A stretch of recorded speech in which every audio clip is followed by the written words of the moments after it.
ನಮಸ್ಕಾರ, ಆದಾಬ್, ಜೈ ಭೀಮ್. ನಾನು ನಿಮ್ಮ ಭಾಗ್ಯನಾರಾಯಣ ಬೊಗ್ಗವರಪು. ನೀವು ನೋಡ್ತಾ ಇದ್ದೀರಿ ಸುದ್ದಿ ಸರ್ಕಲ್.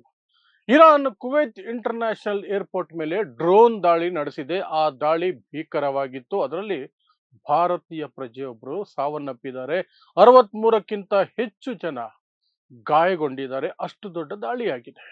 ಈ ದಾಳಿ ನಡೆದಿದ್ದು ಅಮೆರಿಕ ನಡೆಸಿರುವ ಒಂದು ದಾಳಿಗೆ ಪ್ರತೀಕಾರವಾಗಿ. ಅಮೆರಿಕ ಯಾವ ದಾಳಿಯನ್ನು ನಡೆಸ್ತೋ ಅದಕ್ಕೆ ಪ್ರತೀಕಾರವಾಗಿ ಇರಾನ್ ಈ ಕೃತ್ಯ ಮಾಡಿದೆ. ಅದರ ಜೊತೆಗೆ ಇರಾನ್ ಕೇವಲ ಕುವೈತ್ ಮೇಲೆ ಮಾತ್ರ ದಾಳಿ ಮಾಡಿಲ್ಲ, ಬಹರೈನ್ ಮೇಲೂ ಸಹ ದಾಳಿ ಮಾಡಿದೆ. ಅಲ್ಲಿರುವಂತಹ ಅಮೆರಿಕದ ಬೇಸ್ ಮೇಲೆ ದಾಳಿ ನಡೆಸಿದೆ. ಸೊ ಏನ್ ನಡೀತಾ ಇದೆ ಮಿಡಲ್ ಈಸ್ಟ್ ನಲ್ಲಿ? ಇದ್ದಕ್ಕಿದ್ದ ಹಾಗೆ ಈಗ ಪ್ರಕ್ಷುಬ್ಧತೆ ಹೆಚ್ಚಾಗ್ತಿರೋದಕ್ಕೆ ಕಾರಣ ಏನು? ಅಮೆರಿಕ ಏನ್ ಮಾಡಕ್ ಹೊರಟಿದೆ ಮತ್ತು ಇಸ್ರೇಲಿನ ಕೈವಾಡ ಏನಾದರೂ ಇದೆಯಾ? ಅದನ್ನು ಸಹ ವಿವರಿಸುವಂತಹ ಪ್ರಯತ್ನವನ್ನು ಮಾಡ್ತೀನಿ. ಸೊ ಮೊದಲಿಗೆ ಈಗ ಬರ್ತಿರುವಂತಹ ದೊಡ್ಡ ಸುದ್ದಿ ಅಂದ್ರೆ ಕುವೈತ್ ಇಂಟರ್ನ್ಯಾಷನಲ್ ಏರ್ಪೋರ್ಟ್ ಮೇಲೆ ಡ್ರೋನುಗಳನ್ನು ಬಳಸಿ ಇರಾನ್ ದಾಳಿಯನ್ನ ನಡೆಸಿದೆ. ಆ ಏರ್ಪೋರ್ಟ್ಗೆ, ಇಂಟರ್ನ್ಯಾಷನಲ್ ಏರ್ಪೋರ್ಟ್ಗೆ ದೊಡ್ಡ ಮಟ್ಟದ ಹಾನಿಯಾಗಿದೆ, ಬೆಂಕಿ ಬಿದ್ದಿದೆ. ಅದರಲ್ಲಿ ಭಾರತೀಯ ಪ್ರಜೆಯೊಬ್ಬರು ಪ್ರಾಣ ಕಳ್ಕೊಂಡಿದ್ದಾರೆ. 63ಕ್ಕಿಂತ ಹೆಚ್ಚು ಜನ ಗಂಭೀರವಾಗಿ ಗಾಯಗೊಂಡು ಆಸ್ಪತ್ರೆ ಸೇರ್ಕೊಂಡಿದ್ದಾರೆ. ಇದನ್ನ ಸ್ವತಃ ಕುವೈತ್ ಕನ್ಫರ್ಮ್ ಮಾಡ್ತಾ ಇದೆ, ಇರಾನ್ ಸಹ ಕನ್ಫರ್ಮ್ ಮಾಡ್ತಾ ಇದೆ. ಅದರ ಜೊತೆಗೆ ಕುವೈತ್ ಹೇಳ್ಕೊಂಡಿದೆ, ಆ ವಿಮಾನ ನಿಲ್ದಾಣದಿಂದ ಎಲ್ಲ ರೀತಿಯಾದಂತಹ ಹಾರಾಟ, ವಿಮಾನ ಹಾರಾಟವನ್ನು ಸಹ ರದ್ದು ಮಾಡಿದ್ದೀವಿ.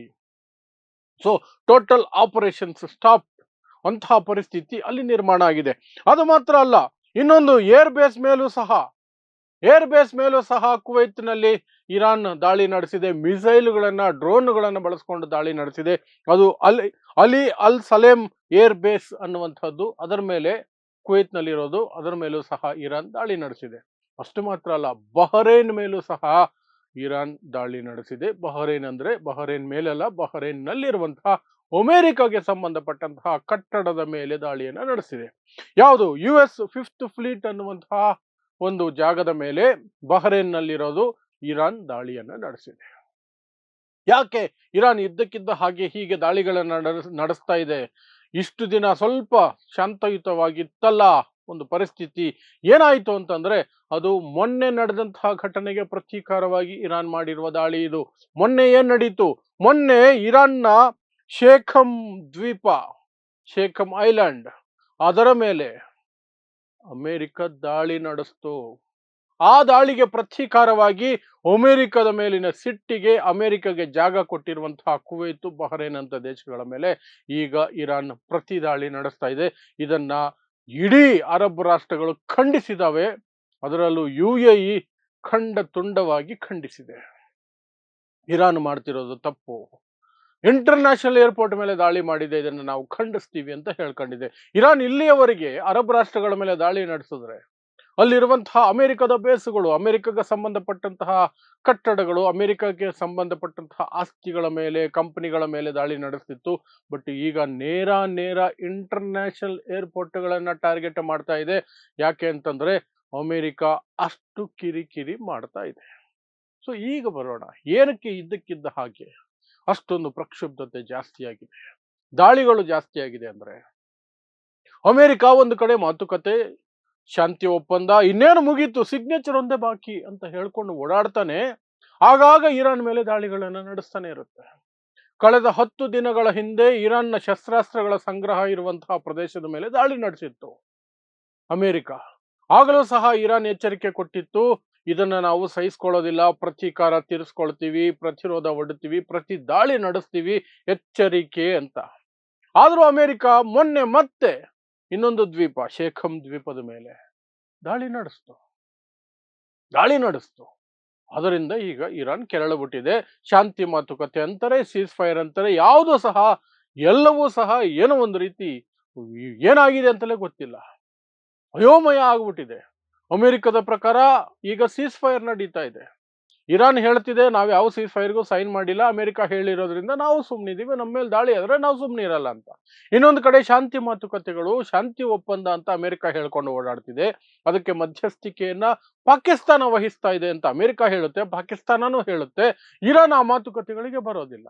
ಇರಾನ್ ಅನ್ನ ಆ ಮಾತುಕತೆ ಕರೆದ್ರೆ ಫಸ್ಟ್ ಹೊರ್ಮುಜ್ ಸ್ಟ್ರೈಟ್ ಇಂದ ಅಮೆರಿಕದ ನೇವಿಯನ್ನ ಹಿಂದಕ್ಕೆ ಹೋಗಕ್ಕೆ ಹೇಳಿ ಅವರ ಆಪರೇಷನ್ ಅನ್ನ ನಿಲ್ಸೋಕೆ ಹೇಳಿ ನಂತರ ನಾವು ಬರ್ತೀವಿ ಮಾತುಕತೆಗೆ ಅಂತ ಇರಾನ್ ಹೇಳುತ್ತೆ. ಇದರ ನಡುವೆ ಮೊನ್ನೆ ಒಂದು ಸುದ್ದಿ ಬಂದಿತ್ತು, ಶಾಂತಿ ಒಪ್ಪಂದ ಆಲ್ಮೋಸ್ಟ್ ಕ್ಲಿಯರ್ ಆಗಿದೆ, ಇರಾನ್ನ ಕೆಲವು ಷರತ್ತುಗಳನ್ನ ಅಮೆರಿಕ ಒಪ್ಕೊಂಡಿದೆ, ಅದಾದ ನಂತರ ಸಹಿ ಹಾಕ್ತೀವಿ, ಆ ನಂತರ ಸುದೀರ್ಘವಾದಂತಹ ದೊಡ್ಡ ಮಟ್ಟದ ಪ್ಲಾನ್ ಶಾಂತಿ ಒಪ್ಪಂದವನ್ನ ಆ ನಂತರ ಸಿದ್ಧ ಮಾಡ್ಕೊಳ್ತೀವಿ ಅನ್ನುವಂತಹ ಮಾಹಿತಿಯನ್ನ ಸ್ವತಃ ಅಮೆರಿಕ ಹೇಳ್ತು. ಟ್ರಂಪ್ ಘೋಷಣೆ ಮಾಡಿದ್ರು. ಬಟ್ ಅದಾದ ಮಾರನೇ ದಿನಾನೇ ಮತ್ತೆ ದಾಳಿ ಆಯಿತು. ಅದಾದ 4ನೇ ದಿನ ಮತ್ತೆ ದಾಳಿ ಆಗಿದೆ. ಅದಕ್ಕೆ ಪ್ರತಿ ದಾಳಿಯಾಗಿ ಇರಾನ್ ಈಗ ಮತ್ತೊಂದು ದಾಳಿಯನ್ನ ನಡೆಸಿದೆ. ಇದರಿಂದ ಅರಬ್ ರಾಷ್ಟ್ರಗಳು ಮತ್ತು ಇರಾನ್ ನಡುವೆ ದ್ವೇಷ ಹೆಚ್ಚಾಗ್ತಾ ಇದೆ. ಅದರಲ್ಲೂ ವಿಶೇಷವಾಗಿ ಕುವೈತ್ ಮತ್ತು ಬಹ್ರೈನ್ ಬಹಳ ದೊಡ್ಡ ಮಟ್ಟದಲ್ಲಿ ಈಗ ಇರಾನ್ ವಿರುದ್ಧ ಮುಸುಗುಡ್ತಾ ಇದ್ದಾವೆ. UAE ಸಹ ಅದರ ಭಾಗವಾಗ್ತಾ ಇದೆ. ಸೊ ಇದು ಇಸ್ರೇಲ್ನ ಕುತಂತ್ರನ, ಇಸ್ರೇಲ್ನ ಷಡ್ಯಂತ್ರನ? ಇಸ್ರೇಲ್ ಏನ್ ಮಾಡ್ತಿದೆ ಶಾಂತಿ ಒಪ್ಪಂದದ ನಡುವೆ? ಈ ಶಾಂತಿ ಒಪ್ಪಂದ, ಈ ಸೀಸ್ ಫೈರು ಲೆಬನಾನ್ಗೆ ಸಂಬಂಧ ಪಡೋದಿಲ್ಲ. ನಾವು ಲೆಬನಾನ್ ಮೇಲೆ ದಾಳಿಯನ್ನು ಮುಂದುವರಿಸ್ತೀವಿ ಅಂತ ಹೇಳಿ ಲೆಬನಾನ್ ಮೇಲೆ ಸಿಕ್ಕಾಪಟ್ಟೆ ದಾಳಿ ನಡೆಸ್ತಾ ಇದೆ ಇಸ್ರೇಲ್. ಅಲ್ಲಿ ಪುಟ್ಟ ಪುಟ್ಟ ಮಕ್ಕಳನ್ನ ಕೊಲ್ತಾ ಇದೆ. ಇಸ್ರೇಲ್ಗೇನು ಮಕ್ಕಳನ್ನ ಕೊಲ್ಲೋದೇನು ಹೊಸ ವಿಚಾರ ಏನೂ ಅಲ್ಲ, ವಿದ್ಯೆನೂ ಅಲ್ಲ. ಯಾಕಂದ್ರೆ ಗಾಜಾದಲ್ಲಿ 40-50 ಸಾವಿರ ಮಕ್ಕಳನ್ನ ಕಳೆದ 3 ವರ್ಷಗಳಲ್ಲಿ, ಕೇವಲ 3 ವರ್ಷಗಳಲ್ಲಿ 40-50 ಸಾವಿರ ಮಕ್ಕಳನ್ನ ಗಾಜಾದಲ್ಲಿ ಕೊಂದಿರುವ ಪಾಪಿ ಇಸ್ರೇಲ್. ಅಂತಹ ಇಸ್ರೇಲ್ಗೆ 500,000 2,000 ಮಕ್ಕಳನ್ನ ಲೆಬನಾನ್ ಅಲ್ಲಿ ಕೊಲ್ಲೋದೇನು ದೊಡ್ಡ ವಿಚಾರ ಅಲ್ಲ. ಆದ್ರೆ ಅದು ಮುಂದುವರಿಸ್ತಾ ಇದೆ. ಬಟ್ ಅದು ಬ್ಯಾಕ್ ಫೈರ್ ಆಗ್ತಾ ಇದೆ. ಯುರೋಪಿಯನ್ ರಾಷ್ಟ್ರಗಳು ಸಹಿತ ಬೇರೆ ಬೇರೆ ರಾಷ್ಟ್ರಗಳು ಇಸ್ರೇಲ್ನ ಈ ಕಾರ್ಯಾಚರಣೆಯನ್ನ ಟೀಕಿಸ್ತಾ ಇದ್ದಾವೆ. ವಿನಾಕಾರಣ ನೀವು ಹಿಜ್ಬುಲ್ಲಾ ಹೆಸರು ಹೇಳಿಕೊಂಡು ಲೆಬನಾನ್ ಮೇಲೆ ದಾಳಿ ನಡೆಸ್ತಿದ್ದೀರಿ. ಅಲ್ಲಿ ಸುಮಾರು 20 ಲಕ್ಷ ಜನ ಮನೆ ಕಳ್ಕೊಂಡಿದ್ದಾರೆ. ನಿಮ್ಮ ಉದ್ದೇಶ ಮುಸ್ಲಿಮರನ್ನ ಪೀಡಿಸೋದು, ಆ ಜನರನ್ನ ಪೀಡಿಸೋದು ಅನ್ನುವ ಮಟ್ಟಕ್ಕೆ ಬೇರೆ ದೇಶಗಳು ಬಂದಿದ್ದಾವೆ. ಇದರಿಂದ ಅಮೆರಿಕಾಗೂ ಸಹ ದೊಡ್ಡ ಪೆಟ್ಟು ಬಿತ್ತು ಇಮೇಜ್ಗೆ. ಅದಕ್ಕಾಗಿಯೇ ಮೊನ್ನೆ ಫೋನ್ ಮಾಡಿ ಅಮೆರಿಕ ಅಧ್ಯಕ್ಷ ಡೊನಾಲ್ಡ್ ಟ್ರಂಪ್ ನೆತನ್ಯಾಹುಗೆ ಕೆಟ್ಟ ಕೊಳಕ ಭಾಷೆಯಲ್ಲಿ ಬೈದಿದ್ದು ಸಹ ಆಯ್ತು. What the fuck are you doing ಅಂತ ಕೇಳಿದ್ದು ಆಯ್ತು. ಅದ್ರ ಬಗ್ಗೆ ಮೊನ್ನೆ ನಾನು ವಿಡಿಯೋ ಮಾಡಿದ್ದೀನಿ, ನೋಡಿ ಬೇಕಾದ್ರೆ. ಕಂಪ್ಲೀಟ್ ಆಗಿ ಕೆಟ್ಟ ಕೊಳಕ ಭಾಷೆನೇ ಬಳಸಿದ್ದು ಟ್ರಂಪ್ ನೆತನ್ಯಾಹುಗೆ. ಆಮೇಲೆ ಎಚ್ಚರಿಕೆಯನ್ನು ಸಹ ಕೊಟ್ಟರು ಟ್ರಂಪ್ ನೆತನ್ಯಾಹುಗೆ, ನಿಲ್ಲಿಸಿದ್ರೆ ಸರಿ, ಇಲ್ಲಾಂದ್ರೆ ನೋಡು ನನ್ನಿಂದಾನೇ ನೀನು ಜೈಲಿಗೆ ಹೋಗ್ದಿರಾ ಬದುಕಿರೋದು ಹೊರಗಡೆ, ನಾನು ಕೈ ಬಿಟ್ರೆ ನೀನು ಹಾಳಾಗಿ ಹೋಗ್ಬಿಡ್ತೀಯ, ನಾಶ ಆಗ್ಬಿಡ್ತೀಯ ಅಂತ ಡೊನಾಲ್ಡ್ ಟ್ರಂಪ್ ನೆತನ್ಯಾಹುಗೆ ನೇರವಾಗಿ ಹೇಳಿದರು ಫೋನ್ ಮಾಡಿ. ಆದರೂ ಈ ಇಸ್ರೇಲ್ ತನ್ನ ಕುತಂತ್ರ ಬುದ್ಧಿನ ಬಿಡಲ್ಲ. ಯಾಕಂದ್ರೆ ಅದು ರಕ್ತಗತವಾಗಿ ಬಂದಿರುವಂತಹ ಕುತಂತ್ರ ಬುದ್ಧಿ. ಅದಕ್ಕೆ ಅದೇನಾದರೂ ಬೇರೆ ಬೇರೆ ರೀತಿಯಲ್ಲಿ ಪ್ರವೋಕ್ ಮಾಡ್ತಾ ಇದೆಯಾ ಅರಬ್ ರಾಷ್ಟ್ರಗಳನ್ನ ಇರಾನ್ ವಿರುದ್ಧ ಅಮೆರಿಕ ಯುದ್ಧ ನಿಲ್ಲಿಸಬಾರ್ದು ಅನ್ನೋದು ಇಸ್ರೇಲ್ನ ಪಟ್ಟು ವಾದ.